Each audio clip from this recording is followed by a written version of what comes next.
পাঠক শূন্য হয়ে যাচ্ছে বইমেলা, এবং বইমেলাতে আমরা পাঠক খুঁজে পাচ্ছি না। মানুষজন আসছে ওই যে ব্লগারদের সাথে হয়তো একটা সেলফি তুলে তার মানে ইয়েতে আইডিতে হয়তো ফলোয়ার বাড়তেছে, কিন্তু সে আসলে মানে মেধার বিকাশ যেটাকে বলে আমাদের সবসময় এটা মাথায় রাখতে হবে। ব্রেনের ডেভেলপমেন্টের জন্য যে কয়টা লেয়ার আছে, 6টা লেয়ারের মধ্যে আমাদের লেফট ব্রেন এবং রাইট ব্রেনের ডেভেলপমেন্টের জন্য ডেফিনেটলি আমাদেরকে বই পড়তে হবে।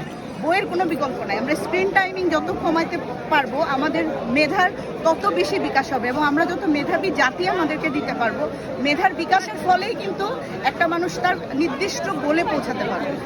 মানুষের জীবনের যে গোল আছে, মনে করেন আপনি অর্থ উপার্জন করতে চান বা নিজেকে অনেক ফেমাস করতে চান, আপনার কিন্তু মেধার বিকাশ, নিজের ব্রেনটাকে ব্যবহার করতে হবে। আমরা মেধা এবং সময়, যে ব্যক্তি দুটা জিনিসকে সঠিক সময় সঠিক জায়গায় কাজে লাগাতে পারছে বর্তমান সময়ে, সেই কিন্তু আপনার তার জীবনের সফল।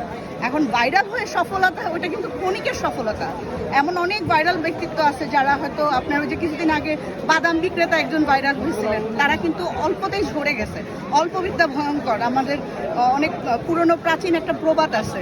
আমার কাছে মনে হয় যে অল্প বিদ্যা ভয়ঙ্কর না হয়ে প্রকৃত জ্ঞান অর্জন করে প্রকৃত লেখকরাই আসলে বই লেখা উচিত।